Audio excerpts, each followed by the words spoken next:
Plot twist demi plot twist terus terjadi pada seputar drama trik rasio kompresi yang dilakukan Mercedes di mesinnya. Setelah sebelumnya posisi Mercedes cukup kuat dengan permainan politik Toto Wolff yang membuat FIA baru bisa menerapkan prosedur baru pemeriksaan rasio kompresi mesin pada bulan Agustus, plot twist terjadi di detik-detik akhir dengan FIA yang memutuskan memajukan rencana perubahan prosedur tersebut untuk diterapkan pada bulan Juni mendatang. Dengan persetujuan mayoritas voting dari Ferrari, RBPT, Audi, dan Honda yang memprotes trik rasio kompresi, posisi Mercedes yang semula bisa bernafas lega, kali ini jadi terdesak lagi.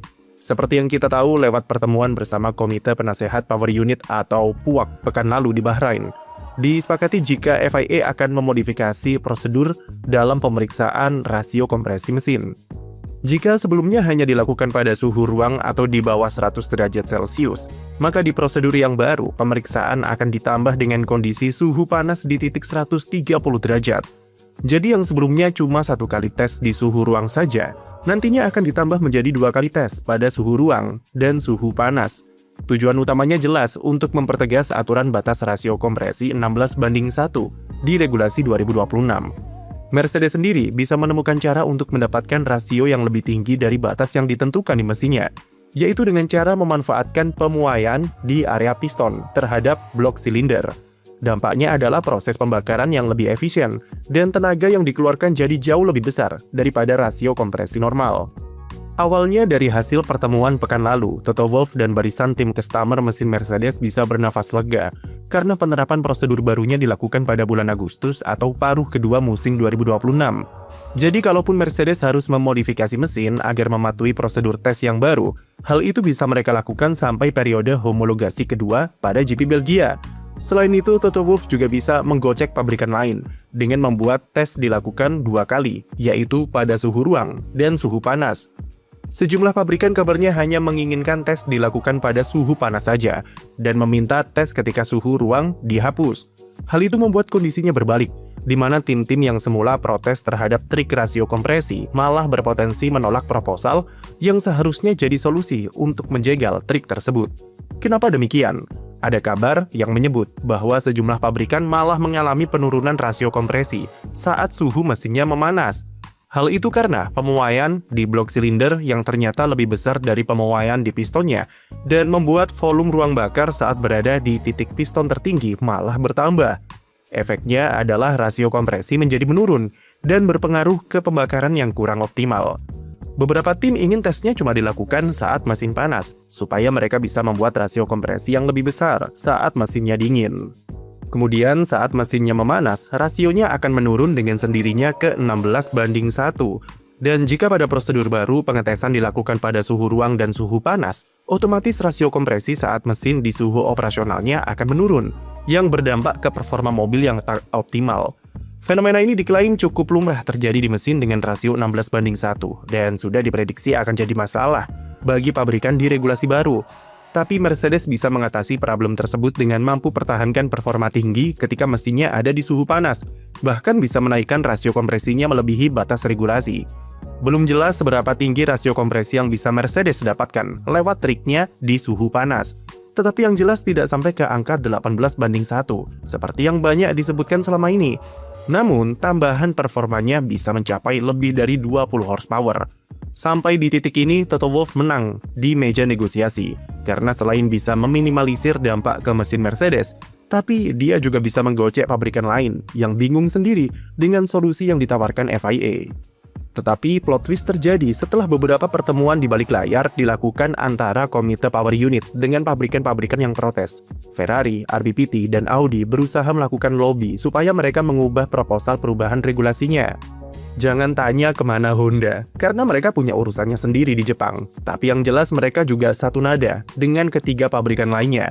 Hasilnya adalah mereka berhasil memajukan rencana penerapan perubahan regulasi dari yang semula bulan Agustus menjadi bulan Juni, yang artinya prosedur pemeriksaan rasio kompresi yang baru akan dilakukan pada pertengahan musim, dan Mercedes hanya punya satu kesempatan untuk mengubah homologasi mesinnya maksimal pada GP Miami. Selain itu, perihal jenis tes yang dipakai, mulai musim 2027, pemeriksaan hanya dilakukan pada suhu panas, yang artinya pemeriksaan suhu ruang akan dihapus. Plot twist di balik layar ini jelas mengubah peta politik.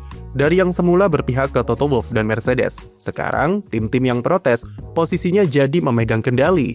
Mayoritas voting kabarnya sudah didapatkan oleh 4 dari 5 pabrikan, plus FIA serta F1 juga mendukung langkah tersebut, yang tinggal menunggu waktu untuk pengumuman resminya. Ada 2 kerugian yang akan didapat oleh Mercedes dengan perubahan mendadak proposal pemeriksaan terbaru. Pertama, sudah kami mention barusan, jika Mercedes hanya punya waktu sampai GP Miami untuk mengubah spesifikasi mesinnya agar lolos tes yang baru. Memang tidak ada jaminan juga kalau Mercedes harus mengubah spek mesinnya, tapi sampai sekarang tidak ada yang tahu bagaimana trik rasio kompresi ini bekerja, dan pemeriksaan pada suhu 130 derajat minimal membuat tim lebih konservatif. Toto Wolff sebelumnya berkata, jika perubahan desain mesin sedikit saja, bisa berpengaruh besar pada performa, dan konsekuensinya ke tim-tim bermesin Mercedes akan cukup merusak. Pertanyaan yang kami belum tahu jawabannya adalah apakah Mercedes perlu mengubah spek mesinnya demi mematuhi tes pada suhu panas atau tidak. Jika iya, mereka berpotensi alami masalah penurunan rasio kompresi seperti pabrikan lain. Dan karena waktu untuk mengubah speknya sangat mepet, jelas ini bukanlah hal ideal bagi Mercedes di dalam aspek performa. Kerugian kedua adalah pengaruhnya ke spesifikasi bahan bakar yang dipakai. Faktor kunci agar trik rasio kompresi bisa berjalan optimal adalah spesifikasi bahan bakar dari Petronas yang dibuat khusus agar pembakarannya lebih efisien dengan trik tersebut. Dengan dipercepatnya penerapan prosedur pemeriksaan yang baru dan adanya kekhawatiran terhadap perubahan spek di mesin Mercedes, Petronas sampai sekarang masih terhambat di fase homologasi.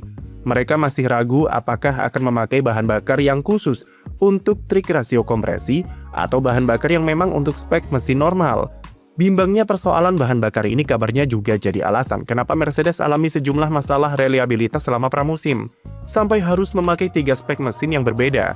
Skenario terburuknya adalah Petronas harus mengorbankan spesifikasi bahan bakarnya agar bisa mematuhi homologasi dan prioritaskan reliabilitas di mesin Mercedes, yang artinya mereka tidak akan memakai bahan bakar dengan spek trik rasio kompresi.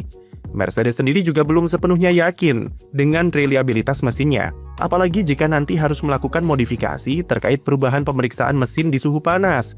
Itulah kenapa tim-tim customer-nya selama pramusim Bahrain kemarin diberikan spesifikasi mesin dengan mapping yang lebih konservatif, supaya memiliki daya tahan yang lebih bagus, meski performanya agak ditahan.